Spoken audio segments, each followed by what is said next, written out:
ఏదైనా ఒక వస్తువుని ఇష్టపడ్డం మంచి విషయమే. కానీ ఎప్పుడైతే మనిషి ఆ వస్తువు మీద మోహాన్ని పెంచుకుంటాడో, మరీ అంత వ్యామోహం వారి ఆలోచనల్ని కూడా ఆ వస్తువుకి ఆధీనం చేసేసినట్టే. ఆ వస్తువుకి దాసోహం అయిపోవటం, మంచి చెడుల అంతరాన్ని కూడా విస్మరించడం చేస్తాడో, ఇక అక్కడే సమస్య వస్తుంది. ఒక ఖరీదైన వస్తువుకి యజమాని అవటమే తన గొప్ప అని మనిషి భావించటం.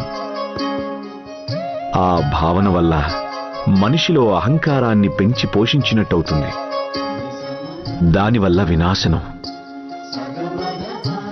అలాంటప్పుడు ఆ మనిషికి మంచి సాంగత్యం దొరికితే గనుక అప్పుడు అతడు చెడుని అర్థం చేసుకుంటాడు, దాన్ని స్వీకరించగలుగుతాడు, అలాగే దాన్ని త్యజించగలుగుతాడు కూడా.